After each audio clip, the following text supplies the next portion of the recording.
Nabangkay ng isang senior citizen matapos anurin ng rumaragasang ilog sa Mountain Province. Habang sa Baguio, kabi-kabila naman ang landslide. Live mula sa Baguio, nasa frontline ng balitang yan si JC Cosico. JC, kumusta ang lagay dyan? Cheryl, sa ngayon nga ay walang ulan pero pabugso-bugso yung hangin dito sa Baguio City. Pero alam mo kanina ay walang patid nga yung buhos ng ulan kaya itong reprap sa aking likuran gumuho. Sa kuha ng CCTV, tila may naispatan ang lalaking yan kaya panay ang turo niya sa reprap sa Lipnica Street sa Baguio City. Agad niya itong nilapitan kasama ang isa pang lalaki.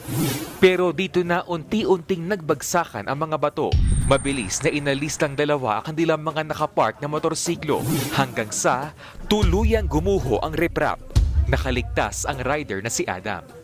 Pagkaalis namin, sakto naman na bumagsak yung malalaking tipak ng bato. Wala namang nasaktan. Bumigay ang reprap kasunod ng pabugso-bugsong ulan na dala ng bagyong Christine sa lugar.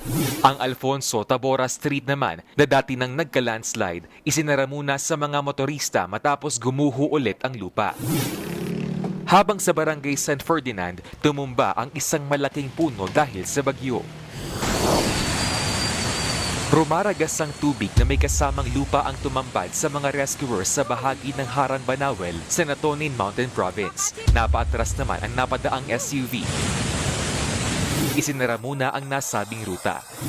Sa bayan ng Buntok, na-recover naman ang bangkay ng nawawalang lalaking senior citizen sa bahagi ng Chico River. Hindi hinalang nalunod ang 60 taong gulang na si Francis Angel matapos tangayin ng tubig sa kasagsagan ng bagyo.